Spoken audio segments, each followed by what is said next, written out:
Howdy YouTube, today we're taking a look at one of my favourite cars of all time, and that's the Lancia LC2. And here we've got the Lancia LC2 opened up and out of packaging, a really cool looking model. This is of course a Spark model, which means it is made of resin. A little bit of a drawback, if I'm honest with you. I am a sucker for metal, and I do wish it was that. But having said that, most models these days resin. It looks great. The Martini color scheme, one of the most iconic racing color schemes of all time, along with the Gulf fuel. That's another very iconic one. Personally, I'm a sucker for Martini. I love it.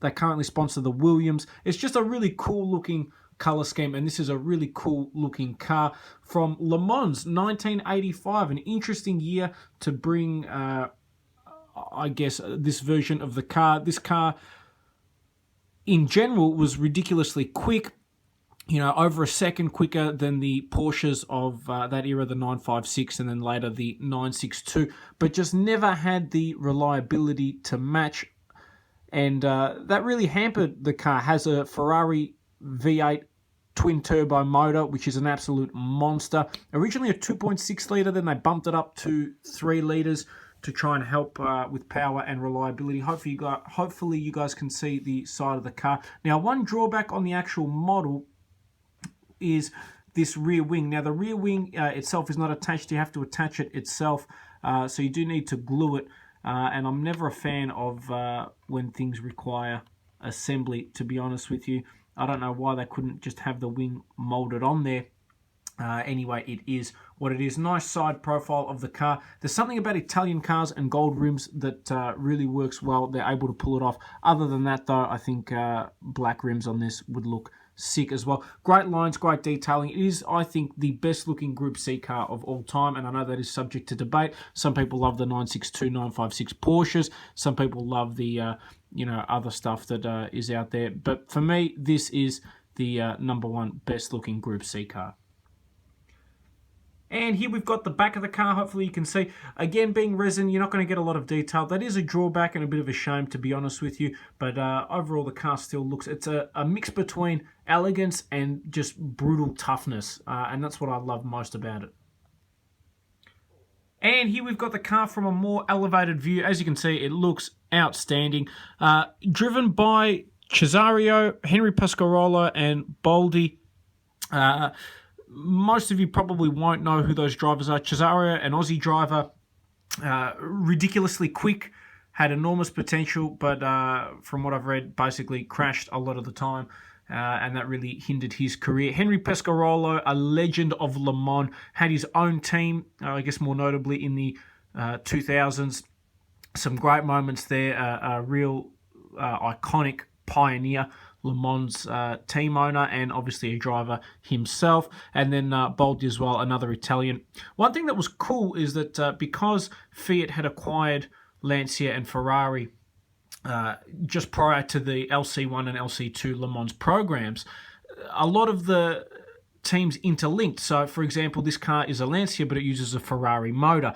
And most of the drivers that drove these cars were, in fact, Formula One drivers. You had Alessandro Larini, you had De Cesaris, you had a lot of the cool Italian Formula One drivers of the period drive these cars. Bob Wallach as well, not a Formula One driver, but an iconic Le Mans racer, defected from Porsche and drove the Lancia, and then obviously went back to Porsche later on as well. But a really cool looking car, a cool looking model. Personally, I wish they had done this car from its victory at the Spa 1,000 kilometer race in 1984. Instead, we've got the 7th place result from Le Mans 1985. Yes, Le Mans, much more significant race, but why would you make a car that, lost, I guess? Give us one of the races that it won. It certainly had lots of pole positions. That's one thing the car has going for it. But still, a really awesome car. If you can find this, I think it's well worth picking up. One of the nicer looking Group Cs out there.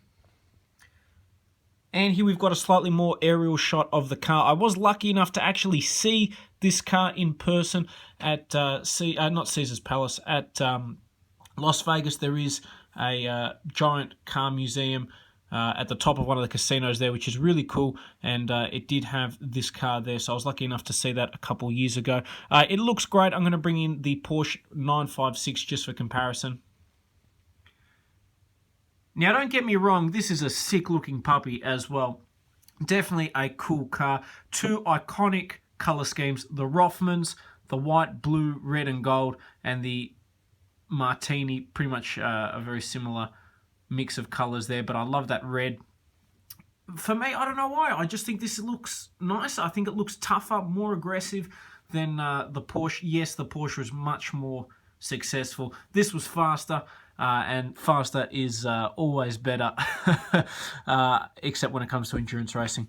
But a really cool model. Spark did a great job with this. There's lots of nice detail on it. The car feels heavy, even though it's made of resin. I would have liked it to have had more opening parts like you see with the Mini Champs models and so forth. That is a bit of a drawback for me, but definitely well worth picking up if you can find it. And I hope you guys have enjoyed this review on the 1985 Le Mans 1/18 scale Spark model Lancia Martini LC2.